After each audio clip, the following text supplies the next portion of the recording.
দর্শকের সামনে জিৎ আর দেব রাইভালস। এবার তাহলে কিভাবে এই কথাটাই যদি তুলে ধরি যে আমি তাহলে জিতের প্রোডাকশনে জিতের সঙ্গে কিভাবে আমি সিনেমা করছি, কিভাবে আমি সুইজারল্যান্ড করছি, কিভাবে আমি আজকে বুমারাং করছি, কিভাবে আমি বম্বেতে গিয়ে সানাক করে আসছি একটা মেইন স্ট্রিম সিনেমায় মেইন স্ট্রিম হিরোইন হিসাবে, কোথা থেকে যে এইটা হয়। আমার মনে হয় কি বলতো, যারা এগুলো বলে, যারা এগুলো লেখে, আমার মনে হয় এটা না, প্রথমত আমি নিজেকে তো এর মধ্যে আমি নিজেকে প্রবলেম্যাটিক ভাবি না, এবং আমি তাদেরকেও প্রবলেম্যাটিক ভাবি না। আমি প্রবলেম্যাটিক কাকে ভাবি? আমাদের সমাজকে। আমাদের এতটাই একটা পুরুষতান্ত্রিক সমাজ না।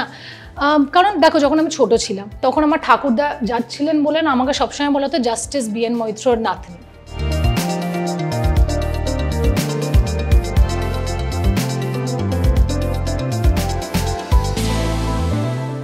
নির্বাচন শেষ, সরকার গঠন হয়ে গেছে, আর একটা লম্বা সময় ধরে প্রচার চলেছে। এই প্রচারে টলিউডের অনেকেই খুব ব্যস্ত ছিলেন, কিন্তু যাকে এই প্রচারের গোটা সময়টা একবারও দেখা যায়নি, যিনি ব্যস্ত ছিলেন নিজের সিনেমা নিয়ে, সিনেমার প্রচার নিয়ে, যিনি ব্যস্ত ছিলেন বুমেরাং নিয়ে, আজকে আমরা সেই অভিনেত্রীর সঙ্গে গল্প করতে বসেছি। Rukmini, welcome to ABP live. Thank you Tosha, thank you.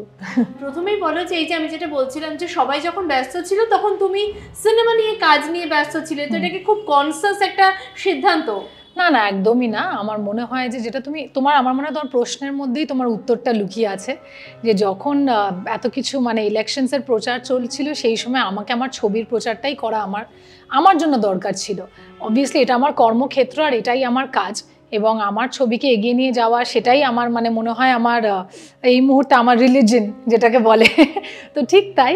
And সেই জন্যই বুমারাংয়ের প্রচার নিয়ে ব্যস্ত ছিলাম। যদিও বা আমরা একটু লেটেই শুরু করেছিলাম, বিকজ আমাদের রিলিজ ডেটটাও আগে একটা অন্য প্ল্যান ছিল। তারপর আবার যেহেতু নির্বাচন আরও 1 মাস এগিয়ে গেল এক্সট্রা হলে, যেটা আগে আমার দেখা হয়নি যে 3 মাস ধরে চলছে। কিন্তু তার মাঝখানেও নিজেদের দাবিটা রাখা দর্শকের কাছে খুব দরকার ছিল, এবং বলা যে শেষমেশ টিকিট কাউন্টারে ভোটটা যাতে আমরাই পাই সেইটা পৌঁছে দেওয়া। এবং এখন যখন বুমেরাং রিলিজ করে গেছে, যে পরিমাণে ভালোবাসা পেয়েছে, যে পরিমাণে হাউসফুলস পাচ্ছে, as we speak at this very moment, আমার কি বলে ভাইজি মায়েরা সে কলকাতায় এসেছে, এবং তার সবথেকে বড় উদ্দেশ্য হলো বুমেরাং দেখার জন্য। এই ইন্টারভিউতে ঢোকার আগেই আমায় ফোন করে বলছে যে পিপি তুমি আজকে হলে আসবে, পুরো হাউসফুল, ফুল হাউস হয়ে গেছে। আমি ঠিক আছে, আমি চেষ্টা করছি। আমি বললাম যে যত শিগগিরই হবে আমি চলে আসবো। আচ্ছা, এই রুক্মিণী থেকে যে নিশা হয়ে ওঠা, মানে ওইটাই তো সবচেয়ে টাফ, সেইটা মানে তোমার প্রিপারেশনটা কেমন ছিল? বাপরে, প্রথমে তো অবশ্যই যেটা আমি আগেও বলেছি যে একটা ডাবল রোলের একটা আলাদা রকমের প্রিপারেশন থাকেই। সবসময় আমরা একটা চরিত্র নিয়েই কাটাছেঁড়া করতে থাকি যখন আমরা সেই চরিত্রটাকে গঠন করার চেষ্টা করি। বাট এইখানে ছিল দুটো চরিত্র, ঈশা এবং Nisha, and at the same time একটা মানুষ আর একটা রোবট। মানে সেইটার জন্য নর্মালি একটা রেফারেন্স থাকে, যে কোনো মানুষ মানে সে সুখ দুঃখ সব কিছু জুড়ে একটা ইন্সপিরেশন নেওয়াটা ইজিয়ার হয় চেনা জানার মাধ্যমে, মানুষকে দেখে অবজার্ভ করে। কিন্তু রোবটের জন্য কোনোই পয়েন্ট অফ রেফারেন্স ছিল না। তো সেইটার জন্য আমার মনে আছে যে বুমেরাং যেই নাটকটি থেকে অনুপ্রাণিত, পুনরায় রুবি রায়, সেই নাটকটি আমি গিয়ে দেখি। ওখানে যে নিশার চরিত্র, মানে ওই নাটকে রুবি রায়ের চরিত্রটা করে মোনালিসা চ্যাটার্জি, অসাধারণ অভিনেত্রী, মানে অসাধারণ, এবং খুবই প্রাণবন্ত অন স্টেজ। অ্যান্ড তারপরে ওনার সঙ্গে আমি কিছুদিন ধরে ওয়ার্কশপ করি। তারপরে আমি এক্সটেন্সিভলি সৌভিক, মানে আমাদের ডিরেক্টর সৌভিক কুণ্ডু, যাকে এত ভালোবাসা দিচ্ছে দর্শক এই মুহূর্তে, and he deserves it, and তার সঙ্গে এক্সটেন্সিভ ওয়ার্কশপ করি আমরা প্রত্যেকটা মাপে মানে বডি ল্যাঙ্গুয়েজটা কী হবে, কীভাবে আমরা ভয়েস, এমনকি আমরা মানে যতক্ষণ না বলে না, যতক্ষণ না তুমি এই যুদ্ধের ক্ষেত্রে তুমি যতক্ষণ না ঢুকছো, তখন তার আগের মধ্যে কিন্তু একটা প্রিপারেশন থাকে। বাট লড়াইয়ের মধ্যে ঢুকে গেলে ওটা একটা নিজের মতোই একটা বিষয়। সো আমরা যখন শুটিংও শুরু করি, যেটা অনেক কিছু ভেবে এসেছিলাম এইভাবে করবে, এইভাবে করবো না, ওখানে গিয়ে আবার অনেক কিছু পাল্টাতে হয়। Because at the end of the day ওটা একটা যন্ত্র, নিশা কিন্তু একটা যন্ত্র, মানে ক্লিবলিঙ্গ যাকে বলে। কিন্তু তার মধ্যেও যে একটা প্রাণ দরকার, তার মধ্যেও যে একটা ইমোশন দরকার, তার মধ্যে যে একটা মজা দরকার। এবং আমাকে সৌভিক সবসময় বলেছিল যে ঈশা একটু রাগী, ওর উপরে রাগ অভিমান এই জায়গাটা আছে, কিন্তু নিশা যদিও বা যন্ত্র, তবুও যে ওকে দেখবে সে তাকে বাড়ি নিয়ে ফেরত যেতে চাইবে এবং তাকে ভীষণ ভালোবাসবে, এবং সেটা ছোট থেকে বড় সবাই নিশাকে ভালোবাসবে। এই ভালোবাসাটার জন্য তোমার মধ্যে কিছু একটা আনতে হয় না যে হায় রে একেই যন্ত্র, তার উপরে ক্লিবলিঙ্গ, এর মধ্যে যে কি আমি আনবো আমি নিজেও ভাবছি। কিন্তু হয় না, মানে সিনেমা এতটাই একটা বিউটিফুল প্রসেস, আর এই চরিত্রগুলো এমন ছিল, এবং আমার যারা সহকর্মী তাদেরও যে একটা ভাইব। এবং আর একটা খুব মুশকিলের ব্যাপার হলো যে একটা কমেডি ছবিতে at the end of the day সবাই হাসছে, সবাই ইন্টারঅ্যাক্ট করছে, সবাই ওই একটা গিভ অ্যান্ড টেক চলে, তার মধ্যে রিয়াক্ট না করতে পাওয়া। এবং জানি যে আমি একটা বক্সের মধ্যে, মানে আমার ইমোশনগুলো পুরো বাঁধা ওই একটা বক্সের মধ্যে, তার মধ্যে থেকেও নিজের জায়গাটা ওখানে বানানো। সো এইটা আমার কাছে যেন মানে প্রথম ছবির মতো একটা ব্যাপার হয়ে গেল। কিন্তু মানে বলে না, যার শেষ ভালো তার সব ভালো, ঠিক তাই। যেভাবে মানে ঈশা নিশা ভালোবাসা পেয়েছে, যেভাবে বুমারাং ভালোবাসা পাচ্ছে, যেভাবে আমি যখন হলে যাচ্ছি একটা যেন নতুন পরিচয় পাচ্ছি। আমাকে কালকেই আমি গেছিলাম, মানে 70, 80, 90 বছরের ভদ্রমহিলারা এসেছে, আশীর্বাদ করছে, রোবোটিক্সটা দেখে একদম হাঁ হয়ে গেছে, বলছে এটা ভাবতে পারছে, মানে অনেক বড় বড় অ্যাওয়ার্ড, অনেক বড় বড় অ্যাওয়ার্ডের কথা বলে দিয়েছে আমাকে। আমি বললাম যে আপনাদের ভালো লেগেছে, এটাই সব থেকে বড় অ্যাওয়ার্ড। এবং বাচ্চারা, আমি একদিন হল ভিজিটে গেছি আর আমার চুল টেনে দেখছে, আমার হাত টেনে দেখছে, আবার তুমি নিশা বলছে তুমি এই পুই এসে গেছে, এই নিশা এসে গেছে, এই তুমি পুই তোমার হাত ধরলে পুই করবে, এইসব চলছে। আবার একটা বাচ্চা বলছে না ঈশাও তো খুব ভালো, আমার তো ঈশাকে ভালো লেগেছে, নিয়ে দুজনে মিলে মারপিট করছে, থামাতে হলো, যেই মারপিট করো না, ঠিক আছে। তো সব মিলিয়ে মানে এত কিছু করার পরে মনে হচ্ছে যে ঠিক আছে, এত কষ্ট, এত মাপ টাপ সব ঠিক জায়গায় পড়ে গেছে, ঠিক পরিমাণে।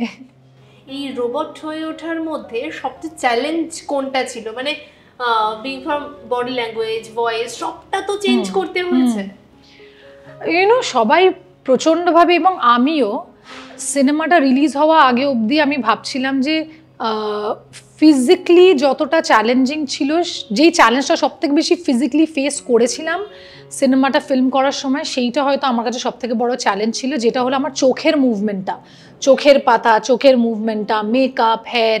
এবং সবসময় মানে যে যাই কথা বলছে মজার, আমাদের কেউ একটা কথা বলতে ওইদিকে একটা আওয়াজ হলে টাক করে চোখ চলে যায়। এবার এত হাসির জিনিস হচ্ছে কিন্তু চোখ যাবে না, তোমার মাথার স্পিডের সঙ্গে ওই পুরো বিষয়টা যাবে। কিন্তু সিনেমা রিলিজ হওয়ার আগে অবধি আমার মনে হয়েছিল, এবং আমি ছবিটা দেখার আগে অবধি আমার মনে হয়েছিল যে এইটা সব থেকে বড় চ্যালেঞ্জ ছিল। কিন্তু যখন নিজেকে সিনেমার পর্দায় দেখলাম, সেদিন বুঝলাম যে না, ওই যে যন্ত্রের মধ্যেও প্রাণ, এইটাকে আনা সব থেকে বড় চ্যালেঞ্জ ছিল। এবং সেইটাই আমি নিজে ফিল করেছি যে খারাপ করিনি। দেব বুমেরাং দেখলো? হ্যাঁ, অবশ্যই দেখেছে। কেমন লাগলো? মানে তোমাকে কি বলেছে? না, খুব ভালো লেগেছে। ও আমাকে নিজেও বলেছে, একদম আনঅ্যাবাশডলি বলেছে আমার তোমাকে সব থেকে ভালো লেগেছে। সেটাও বলে, এটা শোনো, এটা জিৎ স্যারও বলেছে নিজে মঞ্চে যে এই ছবিটা পরে তুমি রুক্মিণীকে তোমাদের সবার ইচ্ছা করবে বাড়ি নিয়ে যাওয়ার মতন। তো দুই সুপারস্টারই খুব পছন্দ করেছে, বাট না, দেবের খুব ভালো লেগেছে। বলেছে যে I am very proud of you. আমাকে এটাও বলেছে যে মানে নিশার চরিত্রটা শুধু তোমার জীবনেই না, যে কোনো অভিনেত্রীর ক্যারিয়ারে একটা ল্যান্ডমার্ক চরিত্র হিসাবে, মানে হয় না একটা, you just set a benchmark for something, possibly সেরম, বিকজ এটা আর কিছুই না, এমন একটা break through character.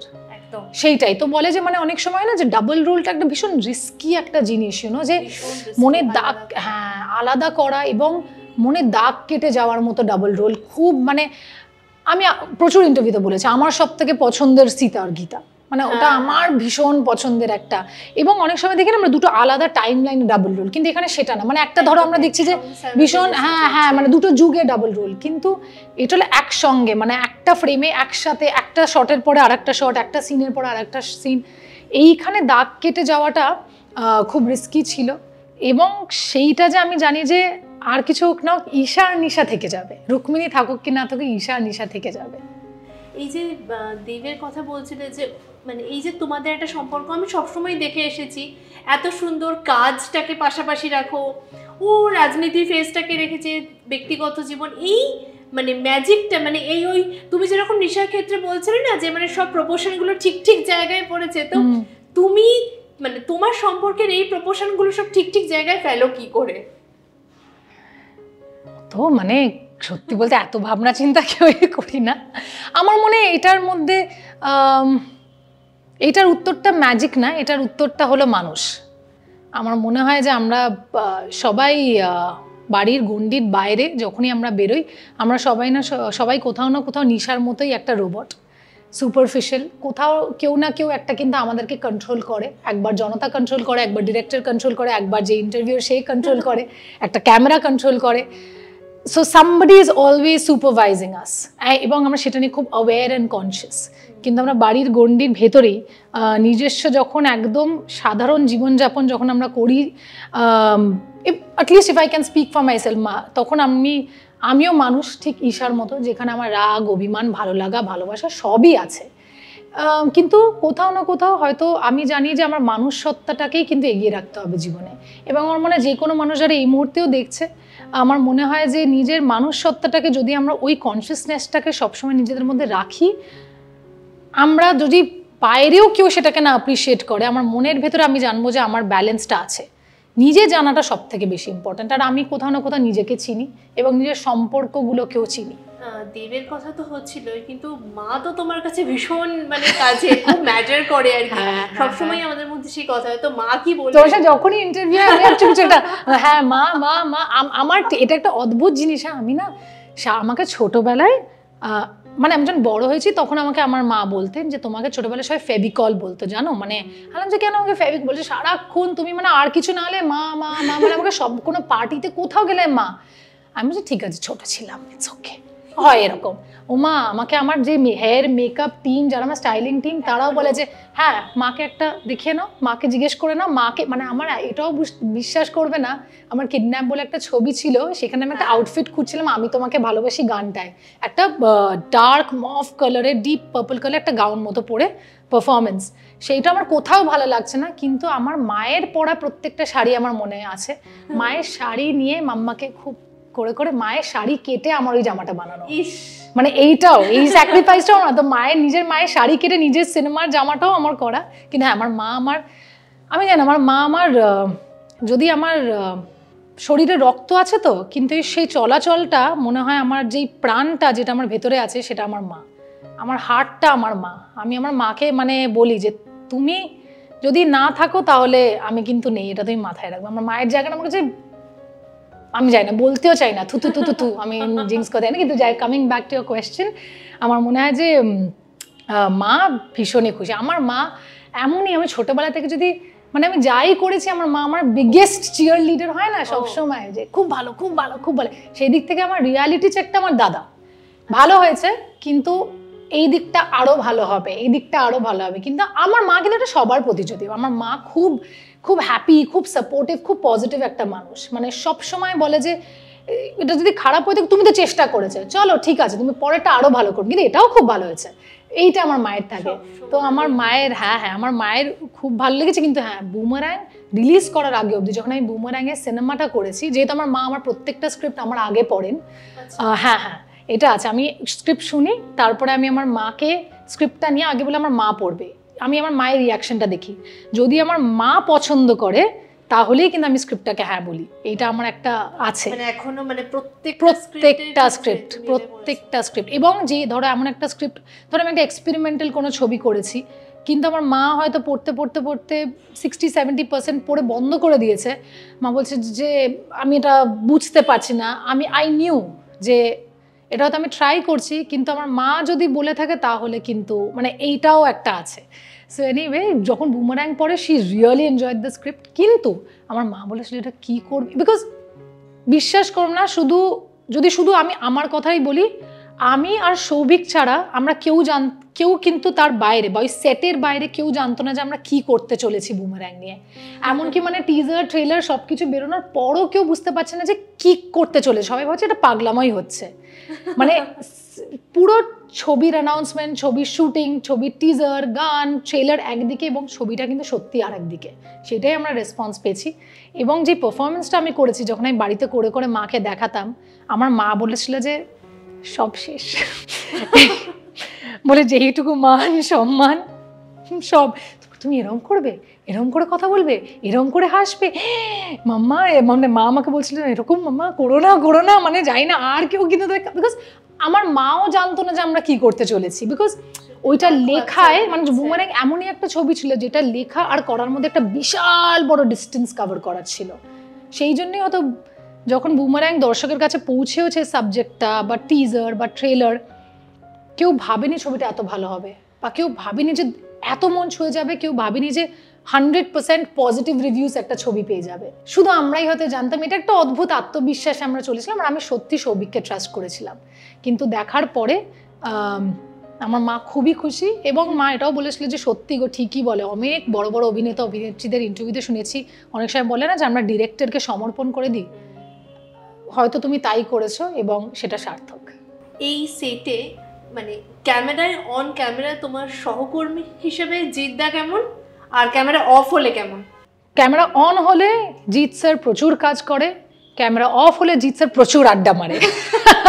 Camera on থাকাকালীন আমাদের ডিরেক্টর আমাদেরকে নিয়ে খুব খুশি, ক্যামেরা অফ হলে ডিরেক্টর আমাদেরকে বলতো প্লিজ একজন ডান দিকে সেটের, একজন বাঁ দিকে সেটের। ছোটবেলা স্কুলের মতো। হ্যাঁ, একদমই তাই, একদমই তাই হতো। মানে আমরা 3-4 দিন পরে এসে মানে সৌভিক বলছে সরি স্যার, আমি হবে না, কিন্তু আপনাদেরকে একসাথে বসানো যাবে না। এত গল্প, মানে শর্ট শুরু হয়ে যাচ্ছে বলছে, আমরা জাস্ট 2 মিনিটে, আর সব কিন্তু আড্ডা, কোনো গসিপ না কিন্তু। আর আমি নিজেও পছন্দ করি না কি কে কি করলো কি না করলো, আমার কি, আমরা নিজেরা কি করছি সেটা নিয়ে চলো মজা করি। সো আর কি আড্ডা এরকম চলতো। এবং ভীষণ পজিটিভ একটা মানুষ, ভীষণ মানে অন্যজনকে এগিয়ে রাখার মতন মানুষ। অনেক সময় যেখানে মনে হচ্ছে যে সিনটা ভালোই হলো, পারফরমেন্সটা ভালোই হলো, কিন্তু হয়তো ওনার মনে হচ্ছে রুক্মিণী আরও ভালো করতে পারে, নিজে গিয়ে ডিরেক্টরকে বলছে যে না আমারটা ঠিক হয়নি, আরেকবার নাও। শর্টের আগে আমাকে বলে দিচ্ছে রুক্মিণী তুমি ঠিক করে নাও, মানে এইটাও কিন্তু করেছে। এবং মানে আমার সত্যি জিৎ স্যারের সাথে একটা খুব ভালো সুসম্পর্ক, টাচউড আমি শেয়ার করি। যবে থেকে সুইজারল্যান্ড করেছে ওনাকে অনেক কাছ থেকে চিনেছি তবে থেকে, এবং ওনার পরিবারের সঙ্গে আমার সম্পর্কটা খুব ভালো। অ্যান্ড আমি আশা করছি যে আমি এটা সবসময় বলি, সিনেমা হোক না হোক আমার কাছে যেটা ম্যাটার করে যে মানুষ সত্তা, ঈশা, সম্পর্কটা যাতে ভালো থাকুক। এত কাজ, এত রকম চ্যালেঞ্জ, এত নতুন নতুন চরিত্র, তুমি জানো আমার কি কি গেছে আগে। ও সব থেকে বেশি লাগে তোরসা, আমাকে যাই হয় ও একদম ও নিজের নিশাটাকে বাদ রেখে ঈশা হই আমাকে ফোনটা করে, কি করছো তুমি, এটাও করছো রুক্মিণী, তুমি এটাও করছো। অ্যান্ড ইউনো আমার একটা অসাধারণ জিনিস লাগে যে ও একটা মেয়ে হিসাবে আমি কেন ওকে এত পছন্দ করি, বিকজ ও জেনুইনলি একটা মেয়ে হিসাবে আর একটা মেয়েকে না সবসময় এগিয়ে রাখতে, এবং যেখানে মনে করে যে সে ডিজার্ভ করে সম্মান এবং ভালোবাসে সেটাও দিতে আগ্রহ, এইটা ওর মধ্যে আছে সবসময়। ওর সত্যি মনে হয় তুমি যেমনই করো এই চেষ্টাটা করছো, এটাতেই আমি খুব খুশি। So thank you. এটা আমার মানে আমার আর রুক্মিণীর ওই ঈশার সম্পর্ক, খুব ব্যক্তিগত সম্পর্ক এটা। তো আমি যেটা বলছিলাম যে মানে এই যে এত রকম চরিত্র, এত রকম চ্যালেঞ্জের মধ্যে দিয়ে, মানে আমি তো দেখি যে কন্টিনিউয়াস নিজেকে আরেকটা চ্যালেঞ্জের মধ্যে ফেলা। তো এখনো কোন কথা, তাহলে বলছে চ্যালেঞ্জ নিমিনেটা আমার জন্য হওয়া উচিত।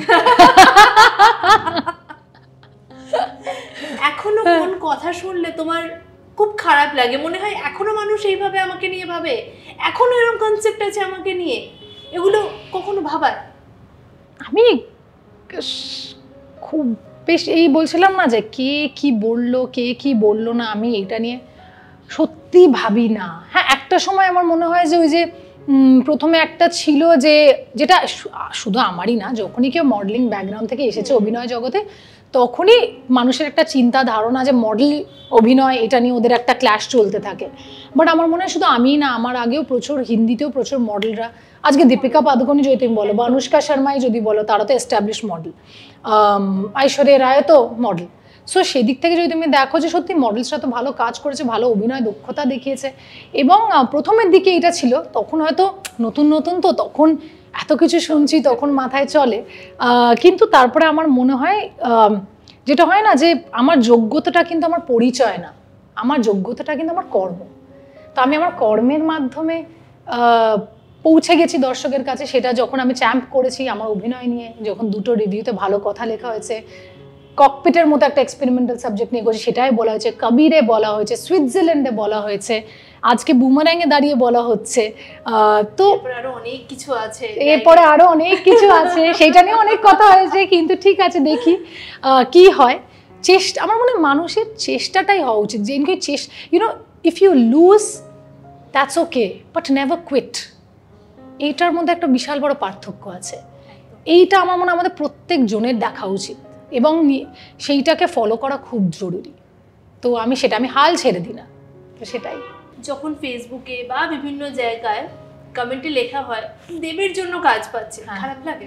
কিভাবে এটা হয় বলো তো? আচ্ছা ঠিক আছে, এবার এইটা খুব ভালো টাইমিং। হ্যাঁ, এই যে ফ্যান ওয়ার চলে, যারা এরকম লিখতেও থাকে, এবার বলো সে যদি মানে অ্যাকচুয়ালি ওরা পার্সোনাল লাইফে খুবই ভালো, কিন্তু এই যে দর্শকের সামনে জিৎ আর দেব রাইভালস, এবার তাহলে কিভাবে এই কথাটাই যদি তুলে ধরি যে আমি তাহলে জিতের প্রোডাকশনে জিতের সঙ্গে কিভাবে আমি সিনেমা করছি, কিভাবে আমি সুইজারল্যান্ড করছি, কিভাবে আমি আজকে বুমারাং করছি, কিভাবে আমি বম্বেতে গিয়ে সানাক করে আসছি একটা মেইন স্ট্রিম সিনেমায় মেইন স্ট্রিম হিরোইন হিসাবে, কোথা থেকে যে এইটা হয়। আমার মনে হয় কি বলতো, যারা এগুলো বলে, যারা এগুলো লেখে, আমার মনে হয় এটা না, প্রথমত আমি নিজেকে তো এর মধ্যে আমি নিজেকে প্রবলেম্যাটিক ভাবি না, এবং আমি তাদেরকেও প্রবলেম্যাটিক ভাবি না। আমি প্রবলেম্যাটিক কাকে ভাবি? আমাদের সমাজকে।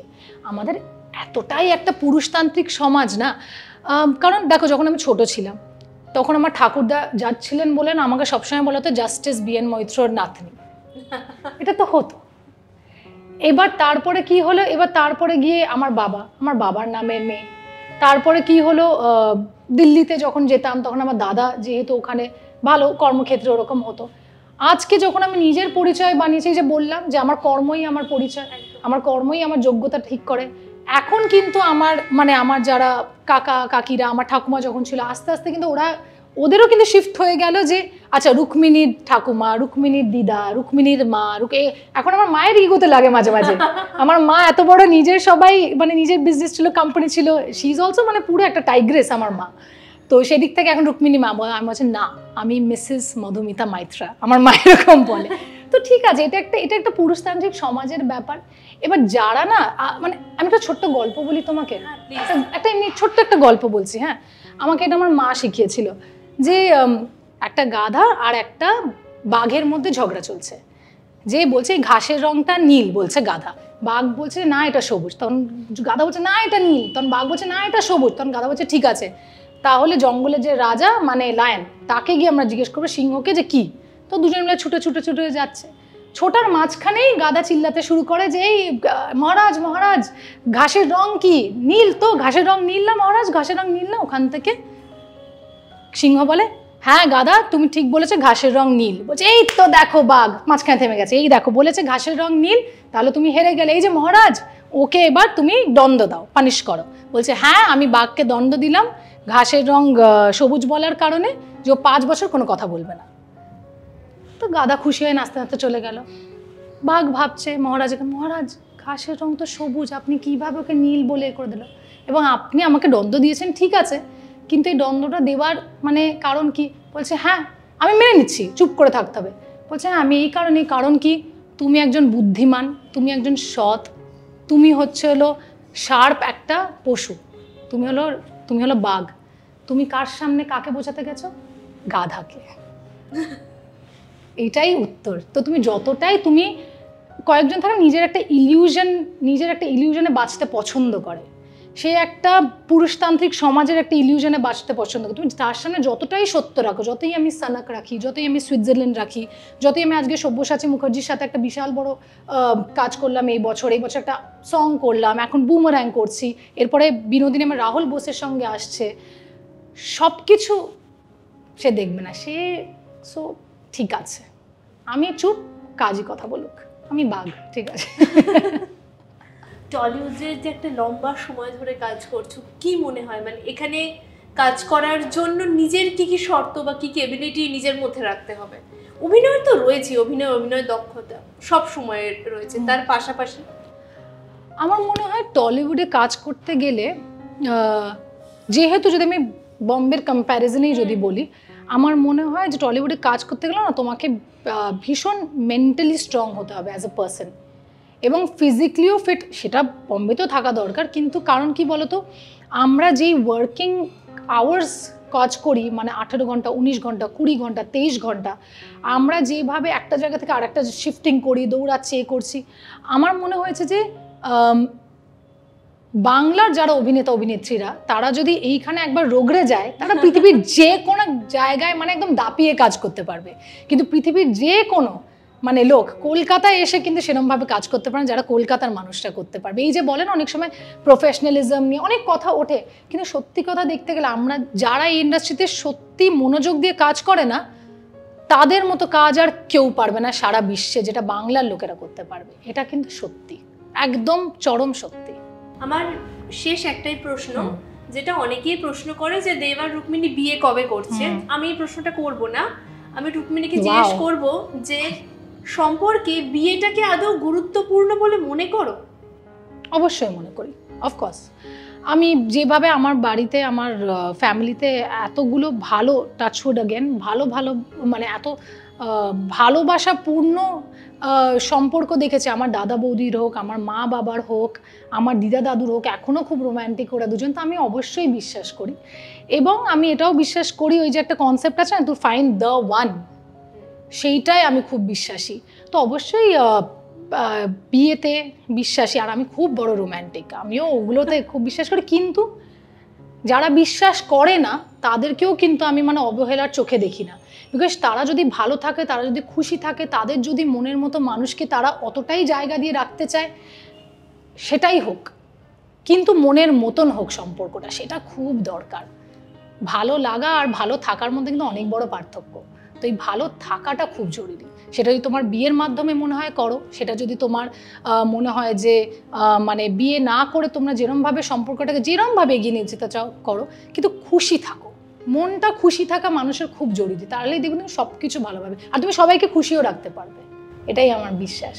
আজকে আমরা রুক্মিণী ঈশা সত্তার সঙ্গে মানে রুক্মিণীর সঙ্গে গল্প করলাম, এবং রুক্মিণীকে ওর যে ছবি চলছে বুমেরাং নিয়ে, এবং আগামী ওর অনেকগুলো ছবি আছে, অনেক নতুন নতুন চরিত্র আমরা ওকে দেখবো, সেই সমস্ত কাজ নিয়ে রুক্মিণীকে এবিপি লাইভের তরফ থেকে অনেক শুভেচ্ছা। Thank you Tosh. Please Boomerang দেখবেন আপনাদের কাছের সিনেমা হলে গিয়ে, সব জায়গায় সগৌরবে চলছে বুমেরাং, সবাই খুব ভালোবাসছে, খুব পছন্দ করছে, বাড়ির খুদে থেকে সব থেকে বৃদ্ধ সদস্য সবাইকে নিয়ে যাচ্ছে। সো প্লিজ আপনারাও নিয়ে যান, এবং বুমেরাংকে হাউসফুল হিট সুপারহিট হয়ে গেছেন, এবার ব্লকবাস্টার করে তোলা আপনার হাতে। Thank you.